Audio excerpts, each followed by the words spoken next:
Riots erupt across Dublin, Ireland after immigrant is accused of mass stabbing attack of children. This is a crazy story here. An Algerian man who has been in the country for about 2 decades is now a citizen of Ireland, stabbed multiple people the other day. One woman, one man, and three children. Now, thankfully, a man intervened. He is from Brazil, but he's living in Ireland. Let's check this out and see what he has to say.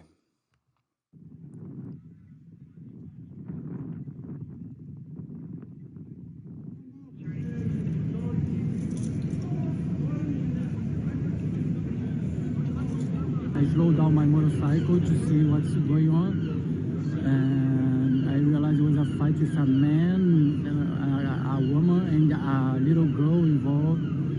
Later on, I find out she was the teacher.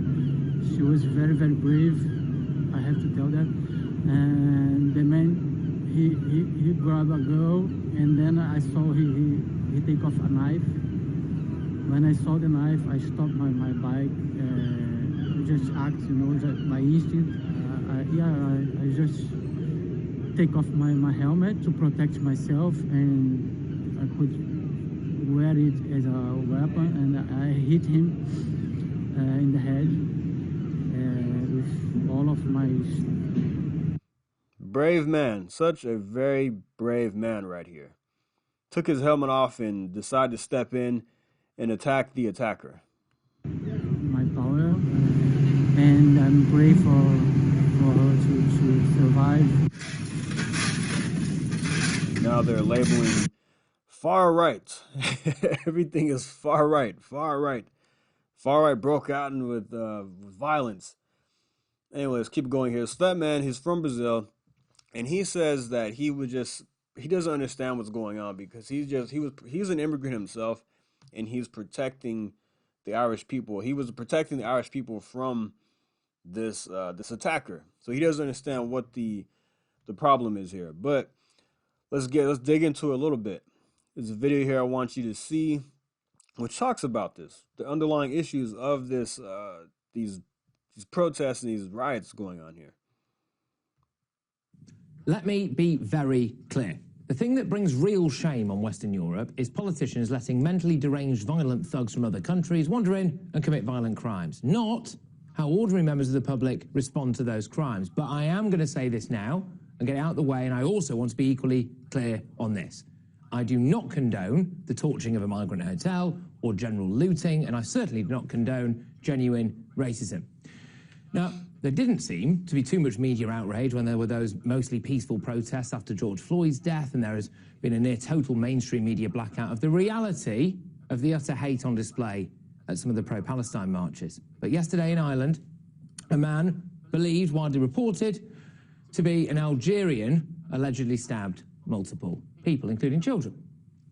After years and years of being ignored over their fears about mass migration and illegal immigration, the people of Dublin said enough is enough, and they took to the streets. Now, clearly, there was some incredibly unsavoury behaviour there. But for me, the reaction to that behaviour tells you exactly why they kicked off like they did.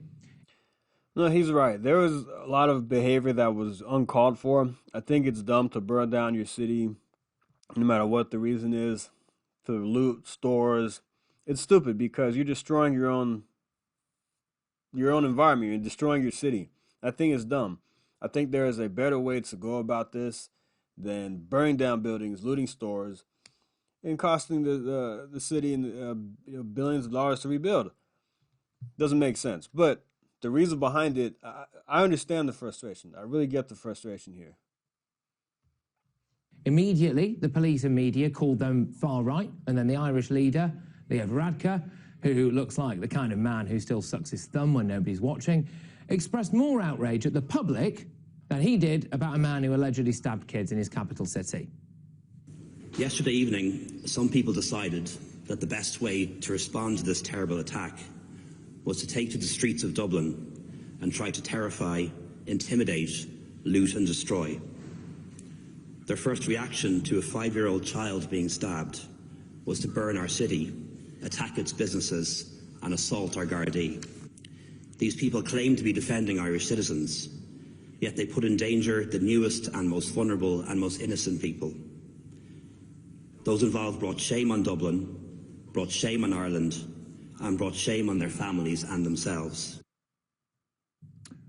Why do we think he did that? Well, I think because it gets him off the hook. It shifts the focus onto the protesters and away from the root cause of why people are absolutely livid.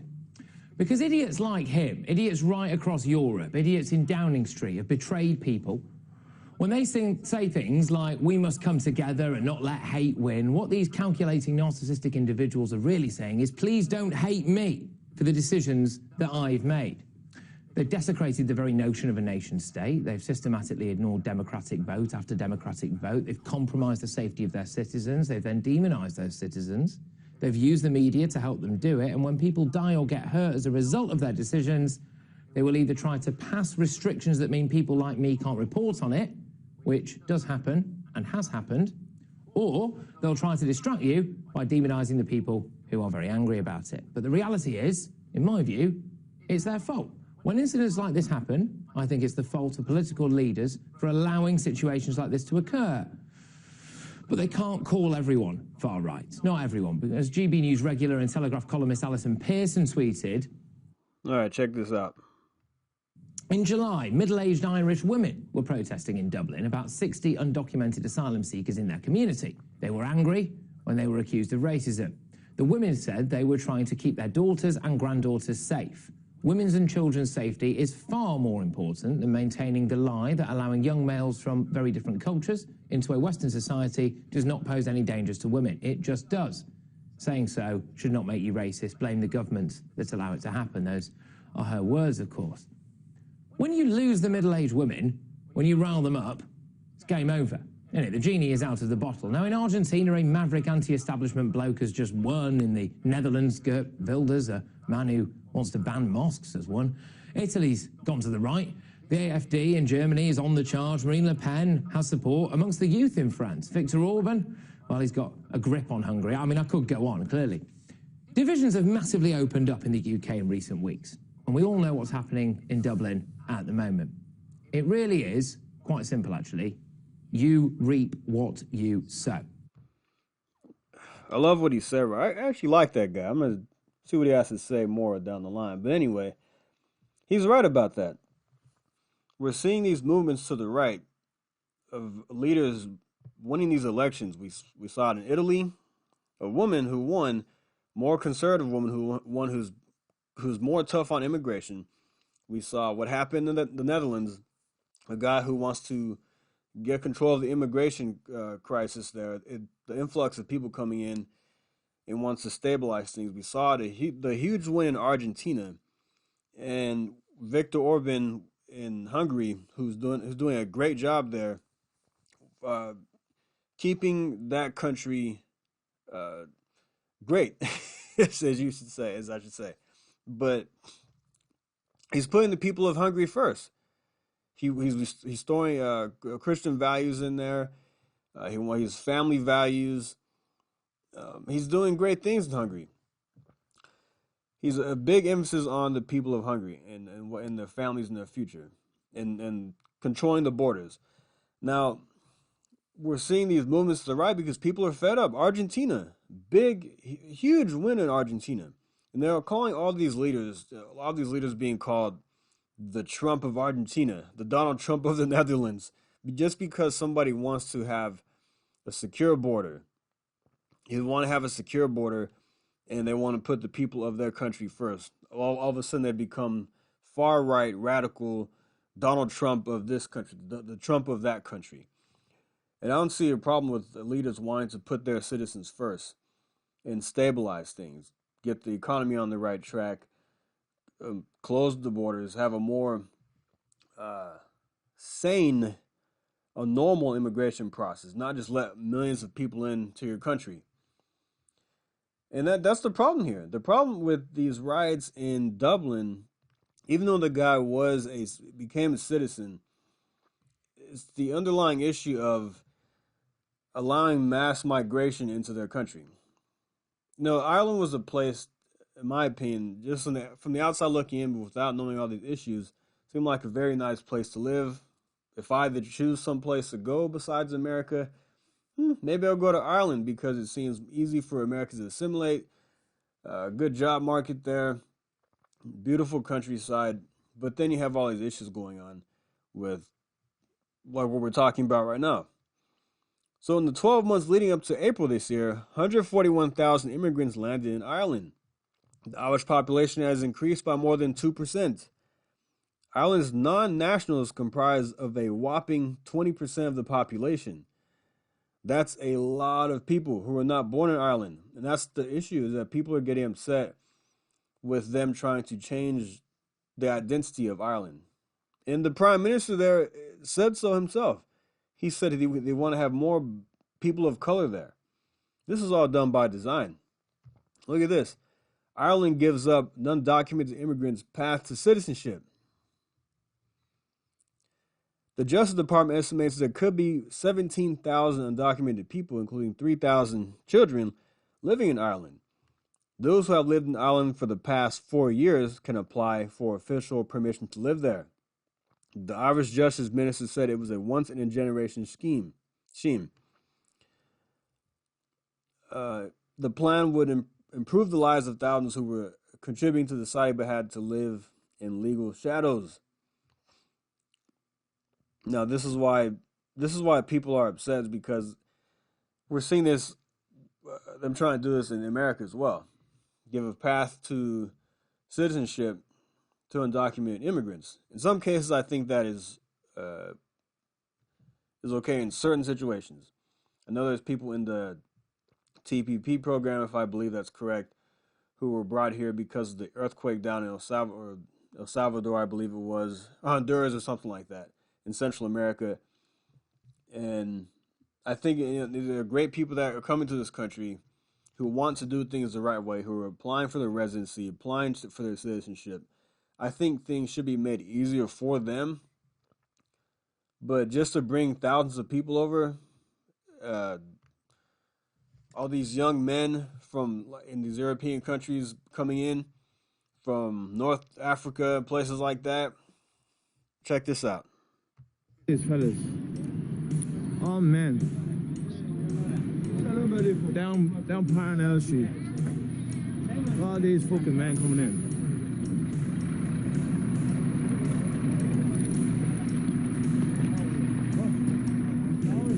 Not one girl, look at them.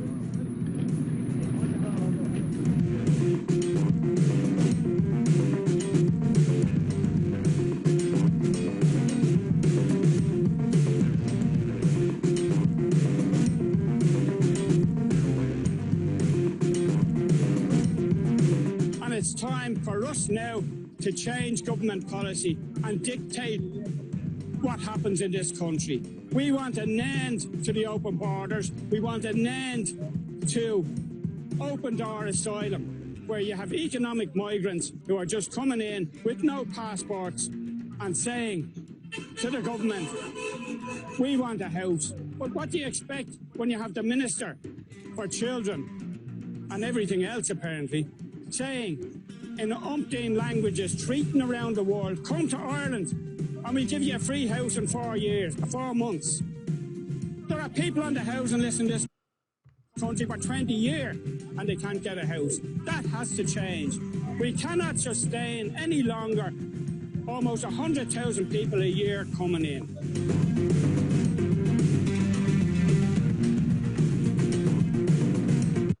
Well, he's absolutely right.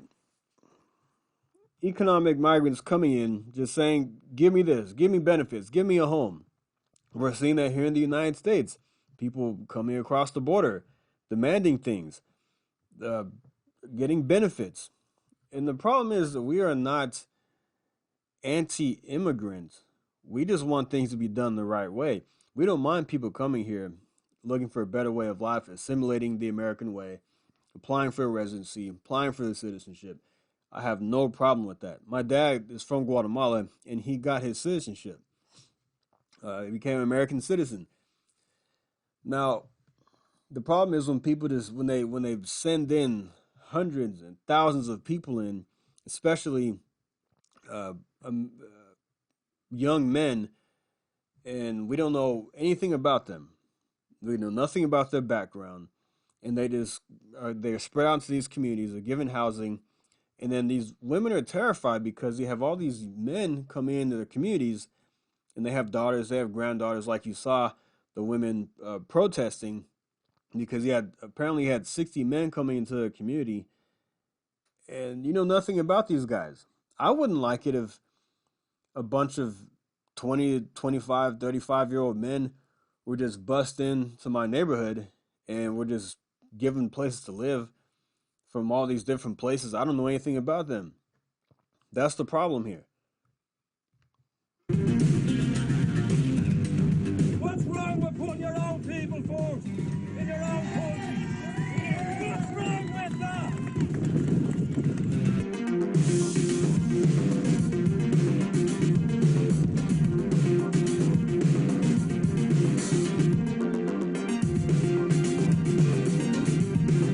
Your local representatives are all for this.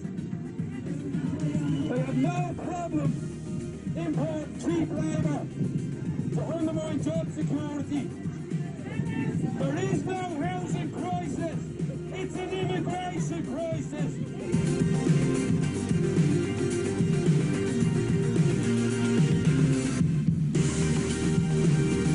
How's the Irish? Not the world.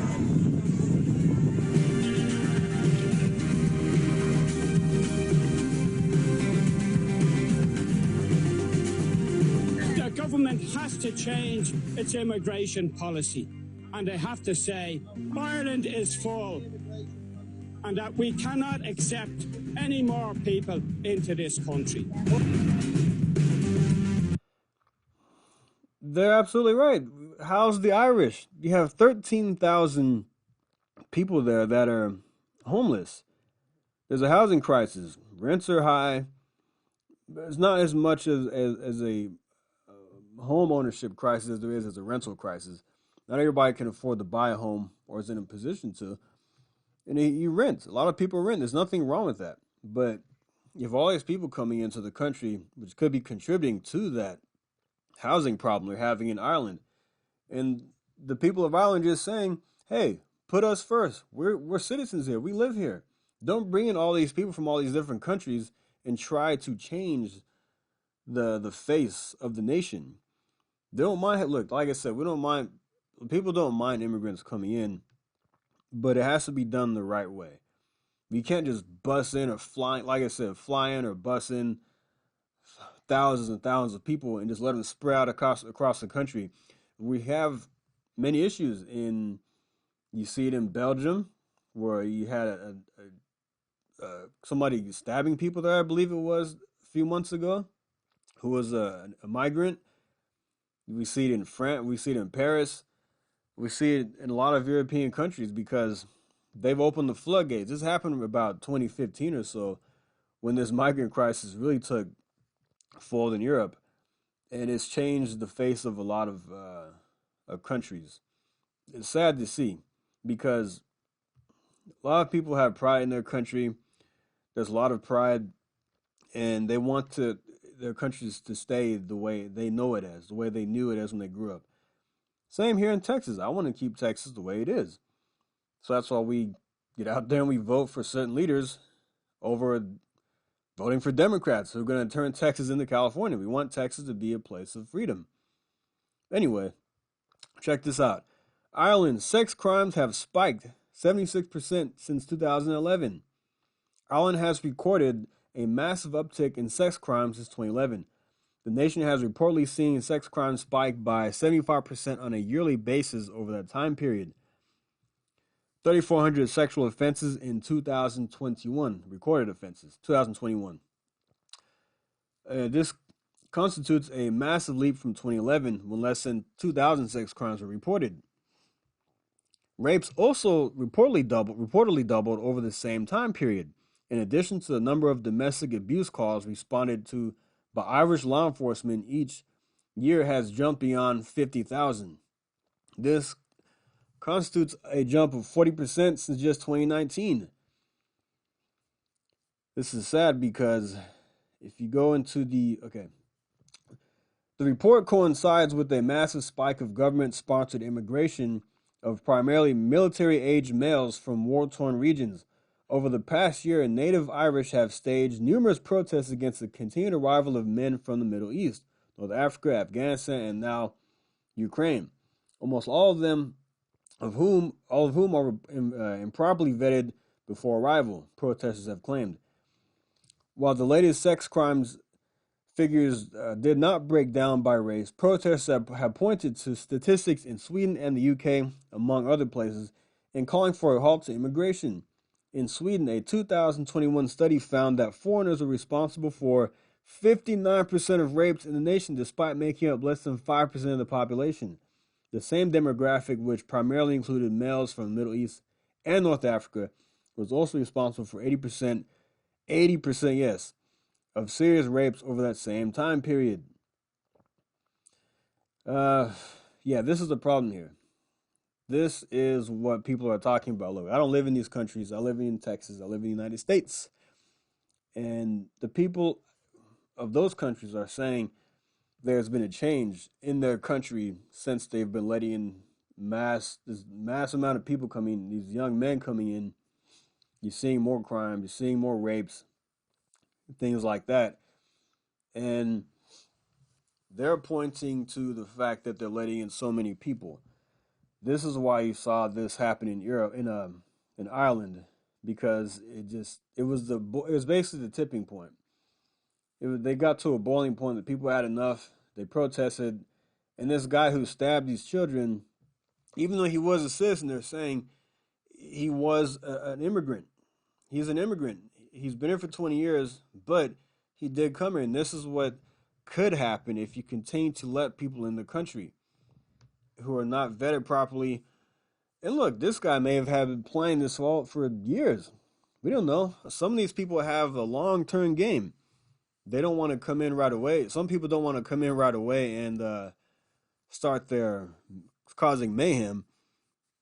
Some may wait 10, 20 years before they start doing crazy things. But we've seen it in other countries where they come right in and they start raping women. They start stabbing people. Not all of them are like that, but yes, there is a large portion of this population of immigrants, of migrants in these European countries who cause problems. I met a guy who went to Paris, and he said, now you have a whole section of people from Middle East and North Africa. It's basically a no-go zone because it's dangerous. And this shouldn't be like that. That's a world-class city. These cities should not be taken over by people from these other countries. You're changing the fabric. You're taking away the identity of these places. It's sad, and this is the plan of the globalists. They want to let in this mass amount of people. They want to change the fabric of your country, the culture of it, and we have to put an end to it. Which is why Donald Trump won in 2016. And that's why he's leading the polls by a large amount right now. We'll get into that in another video. In 2020, he was, excuse me, that's another conversation for another day. But, and we saw it, like I said, Netherlands. We see it in Hungary. We see it in Ireland, Italy, Argentina. We're seeing these movements to the right because people are fed up with this nonsense. So it's up to you to get to the polls and vote for people who are going to put the best interests of their citizens first. And then we can start worrying about all this other stuff. But all right, guys, thanks for listening. Like and subscribe, and I will see you next time. Thank you. Take care.